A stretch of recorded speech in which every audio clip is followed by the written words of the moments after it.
حضرت علی رضی اللہ تعالی عنہ سے روایت ہے کہ رسول اللہ صلی اللہ علیہ وآلہ وسلم نے فرمایا، جب نصف شعبان کی رات آئے تو اس رات کو قیام کرو اور دن کو روزہ رکھو۔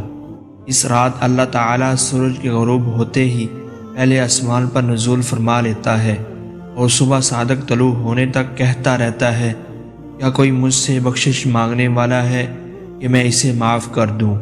کیا کوئی رزق طلب کرنے والا ہے کہ اسے رزق دوں؟ کیا کوئی کسی بیماری یا مصیبت میں مبتلا ہے کہ میں اسے عافیت عطا فرما دوں؟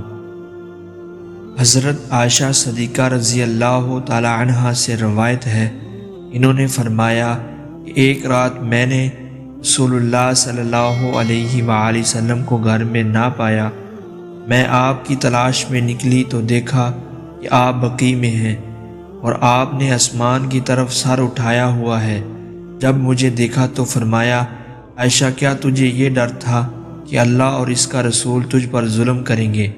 حضرت عائشہ صدیقہ رضی اللہ تعالی عنہا کہتی ہیں کہ میں نے عرض کیا، مجھے یہ خوف تو نہیں تھا، لیکن میں نے سوچا شاید آپ اپنی کسی اور زوجہ محترمہ کے ہاں تشریف لے گئے ہیں۔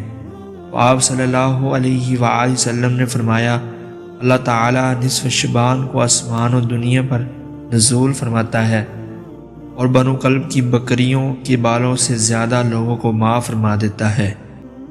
حضرت ابو موسیٰ اشعری رضی اللہ تعالی عنہ نے رسول اللہ صلی اللہ علیہ وآلہ وسلم سے روایت بیان کی کہ آپ صلی اللہ علیہ وآلہ وسلم نے فرمایا، اللہ تعالیٰ نصف شعبان کی رات اپنے بندوں پر نظر فرماتا ہے، پھر مشرک اور مسلمان بھائی سے دشمنی رکھنے والے کے سوا ساری مخلوق کی مغفرت فرما دیتا ہے۔